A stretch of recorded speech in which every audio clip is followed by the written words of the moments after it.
Filho, senta-te e conversemos. 21 anos, algumas apólices, um diploma. Podes entrar no parlamento, na magistratura, na imprensa, na lavoura, na indústria, no comércio, nas letras ou até mesmo nas artes. Há infinitas carreiras diante de ti.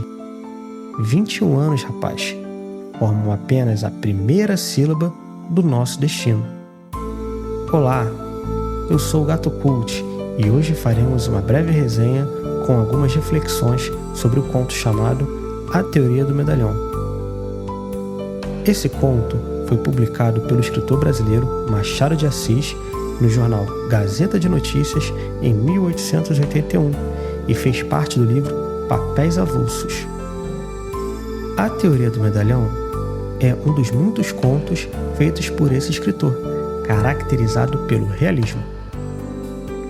Nesse texto, ocorre um diálogo entre um pai e seu filho, este chamado Janjão, e que acabou de completar 21 anos.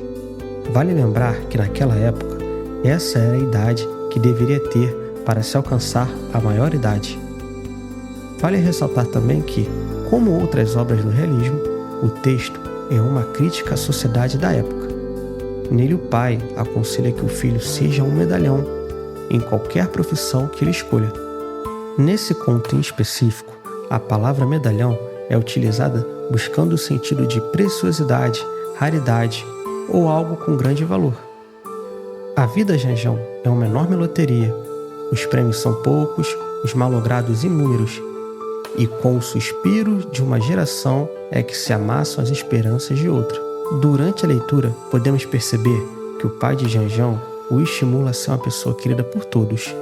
Ele o aconselha a não tornar pública as suas opiniões, pois de alguma forma aquilo poderá prejudicá-lo com uma parcela da sociedade.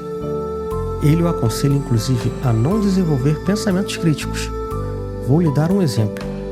Em uma passagem do conto, ele diz a seu filho que ao invés de frequentar as bibliotecas da cidade, que são lugares de leitura e manifestação de pensamento crítico, ele deveria frequentar as praças da cidade para aprender os jargões, manter conversas de insulto, aquelas que inflamam a população, falar de coisas rasas que não irão acrescentar em nada na vida de ninguém, e afastar o vocabulário rebuscado e o senso crítico de seus pensamentos. Refletindo um pouco no assunto, cheguei à conclusão de que nessa parte da obra o autor buscou fazer a sua crítica de forma velada, no sentido de que naquele momento da sociedade o importante não era ser competente, e sim parecer competente. Ele aconselha Janjão, inclusive, para quando estiver entre seus amigos ou em público, utilizar palavras clichês, como por exemplo, cabeça de hidra, se vis pacem para bello, antes da lei, reformemos os costumes. O importante é buscar a publicidade, ser famoso e bem-quisto por todos. Agora te chamo para uma pequena reflexão. Será que vale tudo pela fama? Você conhece alguém ou já viu pessoas que parecem que fazem tudo para estar debaixo dos holofotes? Inclusive, abrem mão até mesmo de suas balizas morais em prol de uma boa fama? Por vezes, observamos pessoas que modificam e manipulam um determinado discurso para cair nas graças populares. Prosseguindo na obra, em uma parte do diálogo, Janjão pergunta a seu pai que conselho ele teria a dar caso ele escolhesse uma carreira dentro da política. Nesse caso, seu pai lhe dá duas opções. Ele poderia se preocupar com uma das duas matérias do discurso, ou com os assuntos que envolviam os negócios miúdos, ou com os assuntos que poderiam ser tratados de maneira metafísica. E seu pai já deixa claro que adotar a maneira metafísica é muito mais fácil e atraente. Lhe convido agora a fazer uma outra reflexão.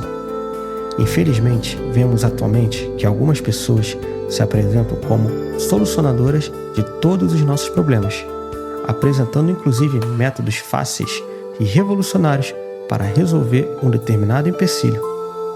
Quem nunca ouviu aquele discurso do tipo: para termos uma sociedade mais justa, devemos erradicar a fome no mundo, ou para que solucionemos os problemas ambientais, devemos diminuir a emissão de gases poluentes. É quanto a esse discurso que o autor se refere ao campo metafísico. Não há um projeto claro de como irá solucionar o problema A e o problema B. O importante é apresentar um discurso genérico, sem evidenciar os pontos mais importantes a serem resolvidos. Talvez nem mesmo quem propaga esse tipo de discurso sabe o caminho que deverá realizar para solucionar o problema que ele está apresentando. Por fim, ao final do diálogo, o pai compara aquela conversa com uma outra grande obra famosa, o livro O Príncipe, de Maquiavel. Pude perceber, com a leitura dessa obra, o quão ela é repleta de figuras de linguagem, em especial a ironia. Além disso, o conteúdo dessa obra pode ser empregado na atualidade. Agora me diga, você já conhecia esse conto de Machado de Assis? Se sim, deixe aí nos comentários a sua percepção sobre a obra. Isso é muito importante para o desenvolvimento desse canal. E além disso, deixe aí o seu like e compartilhe com seus amigos.